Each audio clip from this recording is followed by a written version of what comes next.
Today, I want to tell you a story about how video games changed my life. But first, I want to thank you. Thank you for watching me, and thank you for supporting me. We have been doing fantastic, not only with Boundless Racing and its community, but also with this YouTube channel. We hit 1,000 subs, which is super dope.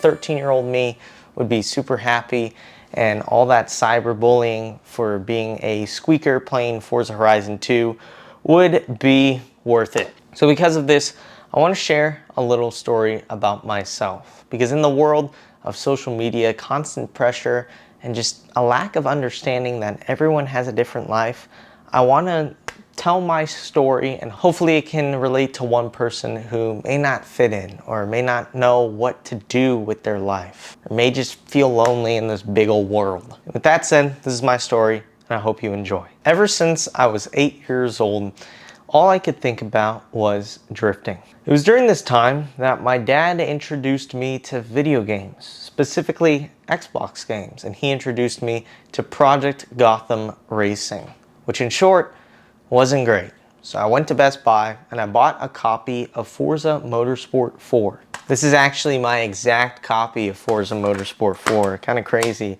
Came with 2 discs, play disc and a content install disc. That's how old this game was. You can't just download it. And I was frankly hooked on this game. As a kid who was frankly a little bit overweight and was feeling the judgment that the world has to offer, and ultimately needed something that could fuel some dopamine. But when I played video games, it was never the first-person shooters. It was always the racing games, the Project Gothams, the Test Drive Unlimiteds, and more so, the entire Forza franchise. It was not only suitable for that kid to turn to video games, but also the new world of YouTube. This was 2012, and YouTube was starting to gain its popularity. Sure, I knew about it before, but now there were creators and people who did this for a living. And in retrospect, YouTube is essentially the greatest tool the internet has ever provided to get people addicted to the internet. But I'm not complaining, because you're watching this right now. On YouTube, I stumbled upon a little YouTuber at the time called The Slap Train, as well as Mr. Arrow HD. And during 2013, I also moved across the country from California to the great state of Georgia. And during that time, yes, I was losing friends and also being questioned why I was moving to Georgia. But what kept me intact and really didn't make me go off the walls was YouTube. During the time, I lived in a temporary housing situation. I didn't live in my own house. I was moving across the country. And what did I do most of my day? Well, I watched YouTube, and I learned about cars, and I learned about Forza. And when I moved to the great state of Georgia in 2014, I went to my first Formula Drift event, which was Formula Drift Atlanta. And might I say, from that point forward, I was definitely hooked on drifting. In this battle. Nice initiation right there by Chris, but coming in a little bit hot. And look at Forsberg on the outside. Osbo takes the pass. Cars are not going to be the main focus of life until probably high school, but at this time I was 10. So I tried sports, tennis, lacrosse, and golf, all of which I was decent at, but in my opinion, I sucked at. And then I tried music, and I was actually half decent at it. So I kept at it with that. From 2015 to 2022, or in my perspective, 5th grade to 12th grade, I was heavily involved in music and different music activities within school and out of school. Everything that had to do with music, I loved it. The artistic expression one can, I guess, express through music was fantastic. And with me, it was through wooden circular shells with polyester heads and circular bronze. Yeah, it was the drums, just to cut it short, no fluff. I loved playing drums, and specifically the drum set, but I also played other percussive instruments. Throughout middle school, I played a lot of musical pieces with sorts of percussive instruments such as the marimba, the xylophone, the concert snare drum, bass drum, cymbals, etc. And then in high school, I played the snare drum, the tenors, and also the bass drum, and dabbled in the mallet instruments. But that's just a side note I wanted to include. The important thing is drifting was still there. The love for cars was still there. I got every Forza up until Forza stopped making Forzas every year, which was Forza Motorsport 7.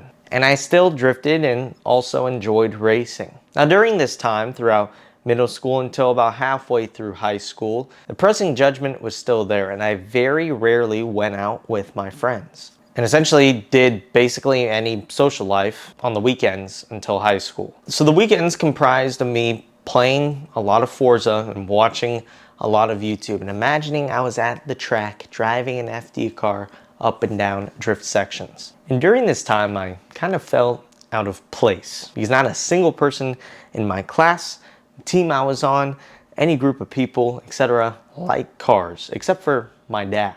And in today's age where it seems to be a trend to be a car guy, nobody my age at that time liked cars. Now, I'm not going to say everyone was like that, but for me, it was. It was purely coincidental, but it still sucked. It seemed like only the older generation was getting into cars, the older Gen Zs and the millennials, which in retrospect makes a lot of sense because most people get into cars when they get a car.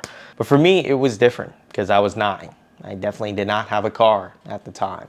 But then again, to jump out of order chronologically, nobody really liked cars in high school. Very few people did, which again, was probably just the area I grew up in and was coincidental, but still sucked. So I kept at it with the sim drifting, but this time I started to go online and not just in Forza point drifting lobbies, but trying to amass myself into the drifting community. Now this is 2018. It was my freshman year of high school, going into my freshman year of high school, and Discord was becoming popular. So I decided to join the Discord called Esports Drift Association, or ESDA, who hosted the biggest competition on Forza. And that random Tuesday I joined the Discord was a good decision because I started to meet people who also like cars, who shared the same passion as me. Young, old, weird, whatever it may be, they still had a love for drifting. And here was the start of noticing the camaraderie within the drifting community, which is a beautiful thing. Nonetheless, drifting in cars did start to become a little more prevalent. I started to understand the sim racing market and hardware and all that stuff. And during the winter, November of 2018, I got my first wheel and wheel stand, a Thrustmaster TX and a wheel stand Pro. But still, even though cars and drifting was becoming more prevalent and I was getting more invested into it, I still had to juggle almost a double life. In school, I was a smarter kid who liked music and would do all the music and band shit you do in high school. While at home, I obsessed over cars and I loved Forza and I grind on Forza to try to become a better driver. Now, to think back onto it as 20-year-old me looking back at 15-year-old me, what was I doing? Because it wasn't coincidental that I was separating these two things. I purposely separated them. For example, I can remember this off the top of my head. I remember dating a girl and I uploaded a post onto Instagram back in 2019. And the post was doing all right. It was getting a decent amount of likes. And because of this, it was low-key blowing up my phone. And of course, her being curious, she'd ask, why am I getting so many Instagram notifications? You didn't even post today. What's going on? And because I cared so much about what other people thought, because I've already tried the content Instagram thing before. I had a drumming page where I'd record myself drumming and uploaded it, and someone found out about it and made fun of me. And that afternoon when I got home from school, I deleted it because I was too embarrassed. That same thought, that same reaction I would get, I didn't want to have with the car stuff. I just couldn't let it happen. So I hid it. I was too embarrassed. And ultimately, there was a lack of trust there because I was hiding an Instagram page. Anyways, to get to my point, honestly, that was probably my biggest regret in that phase of life. I wasn't the nicest person in high school, but trying to separate two lives, it really took a toll on me because why would I do that? Even if someone did make fun of me, who gives a shit, you know? It's something I enjoyed. It was definitely part of me. And I can now attest that me trying to separate things and having the stress of needing to separate things and live this double life definitely led me to become a more angry, cautious, not really a peaceful, joyful person during that time period. So as that went on, as I was still trying to live a double life, some dude in China decided to eat a bat. So we all know what happened. That led to a global lockdown. And of course, we know when that happened. It was March 11th of 2020. Now, before we get into the lockdown phase of sim drifting and really how that affected my life, we have to go back a little bit, a few months into 2019, because I was low-key cooking in these Forza Sim competitions. I was winning pretty much all the small ones I'd enter, and then the big one, being ESDA, I got 10th overall that season. I even missed a couple rounds because I had to live that double life. I couldn't skip events, I had to go to them, etc., etc. So I still got 10th overall, which honestly isn't too shabby. So to jump back into 2020, things for a lot of people got a lot worse, but for me, it got surprisingly better. Everyone started buying Sims. All the FD drivers were starting to hop onto the Sim. Started to hop on Forza because it was easy. All you needed was an Xbox and a wheel. Shit, I even played Assetto Corsa with motherfucking T-Pain. T-Pain! You know what I'm saying? T-Pain. I'm not stuttering there. T-Pain. It's pretty crazy. However, one driver in particular, Ryan Literal, was really getting into it. Now, as a testament to Ryan Literal, if you know this year, he shared a pit, one side being him, the other side being Extreme Sim Racing Sim Magic. He literally had a trailer that he shared with a sim racing company. Ryan Literal was into Sims from the get-go. I mean, shit, he was SD9K, he was on Team Blackjack back in the early Forza days. He knows what's up, he likes the sim. But he was getting into it in 2020, and because of this, he made a little competition called the Lit Underground. A competition for all people on Forza Motorsport 7 where his sponsors and himself gathered some prizes and had over $5,000 worth of prizes on the line. So there was some actual money and prizes on the line, which for the time was revolutionary because at the time most competitions were just for bragging rights. I don't think any competition, any drift competition anywhere in the sim world had actual prizes, actual monetary value on the line. It was game-changing for the entire sim drifting community. It essentially reinvented what esports drifting should be. And spoiler alert, I won the thing. Your winner in the Nissan R34B TSC Cookie, getting the win. TSC Cookie going to be your overall winner here today, which is going to mean... Which really set me off in the right direction. It gave me a few hundred followers because people were like, wow, this kid won it. Good for him. And it got me my first partner, NRG Innovations, which I'm very thankful for. And I'm still incredibly thankful for them to this day because they set me off on the right projection. And they're the ones who first believed in me that what I wanted to do was possible. And I'm not crazy. And so they supported me. Discounted parts, some free stuff. It was awesome. And it kind of flipped the switch in my head. Like, hey, why are you ashamed of this? There's really nothing to be ashamed of. Like, this is something that actually has some gravity to it. It's not just you're in the basement playing video games. You're actually doing something, which is really cool. Now, I wasn't going around and boasting about it. I was still kind of hiding it, but if someone saw my phone, saw a bunch of Instagram notifications, and realized I didn't post on my personal page, they'd ask, why do you have so many Instagram notifications? And I'd tell them straight up. And to my surprise, very rarely would anyone make fun of it. They'd actually be like, oh, that's pretty sick. Anyways, I think about this a lot, but back then, and still somewhat to this day, I care a lot about what other people think of me, which honestly is a good thing and a bad thing. You shouldn't care about everything that they think of because that's gonna hold you back a lot. Like, imagine if I didn't care. I didn't care about the person who judged me about having that content page for drumming.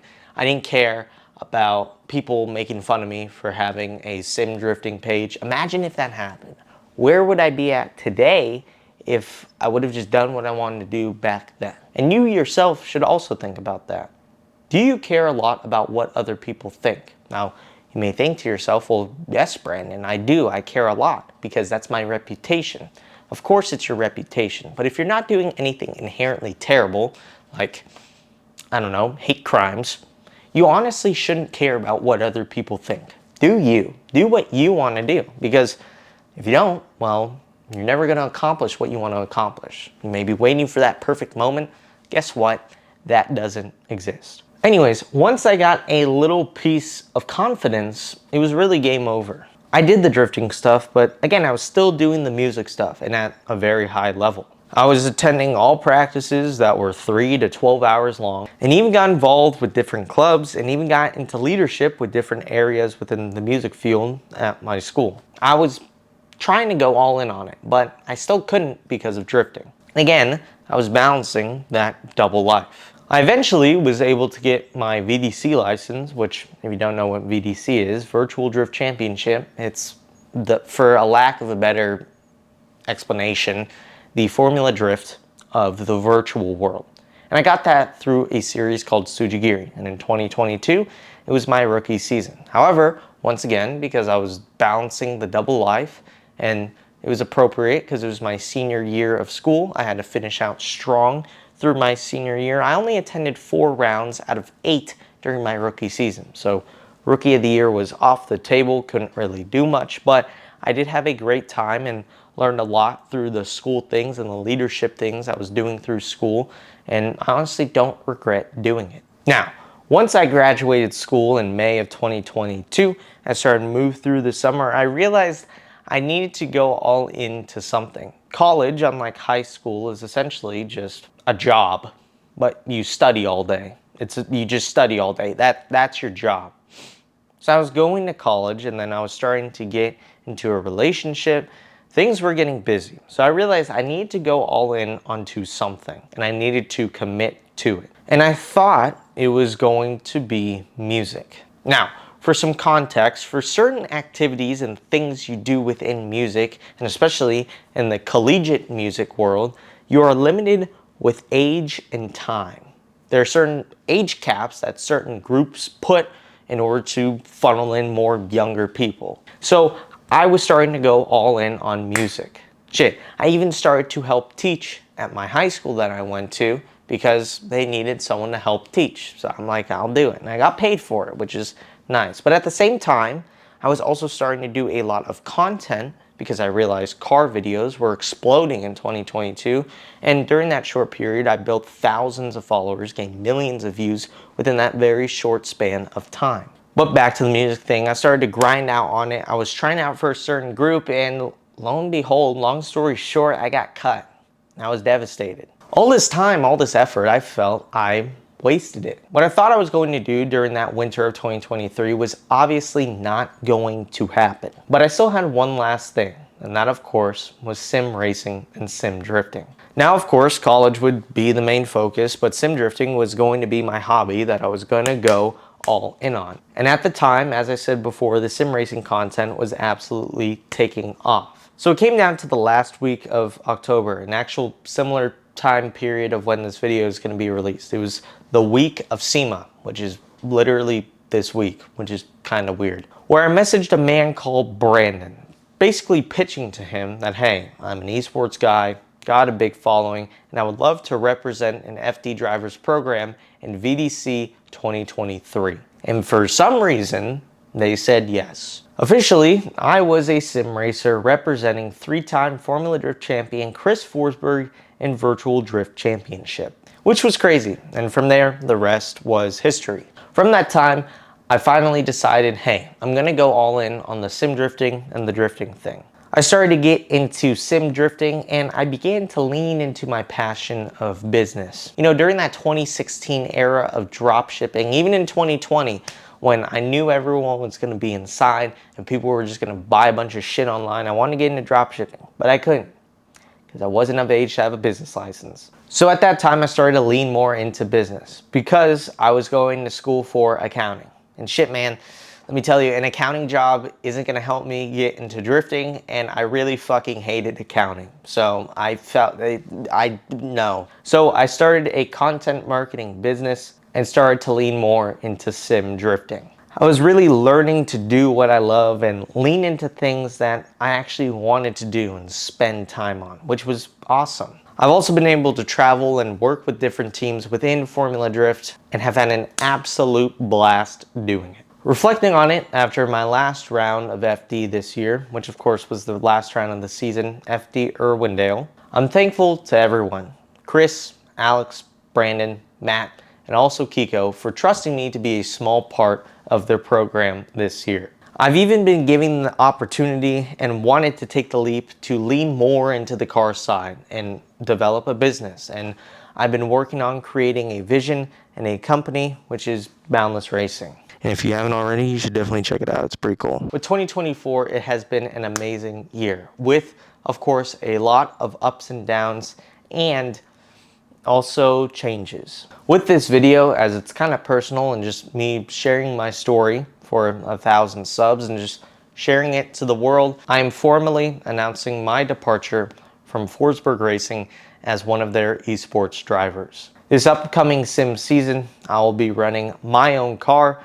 and my own program. I still very much respect what those guys do, not only at a pro, but also a pro spec level. And of course, I'm still friends with them. And what this has allowed me to do is give me an opportunity to start growing Boundless Racing because I have a grand vision for it. I want to do big things with it, and I just need time, resources, but more so time and dedication to that one thing. So yeah, effectively, video games have changed my life. And as my final conclusion, I want to say this. No matter what your passion is, no matter how fucking obscure it is, no matter if people make fun of you for it, just do it. Just go for it. If you have a business plan, if you have an idea where you want to pursue something, you should just do it. Just pursue it. Because if you try 110% and go all in on it, and even if it fails, guess what? At least you have the experience of trying to build something great. And again, even if you did fail, you could always go back and try again. Thank you for watching, and I'll catch you in the next video.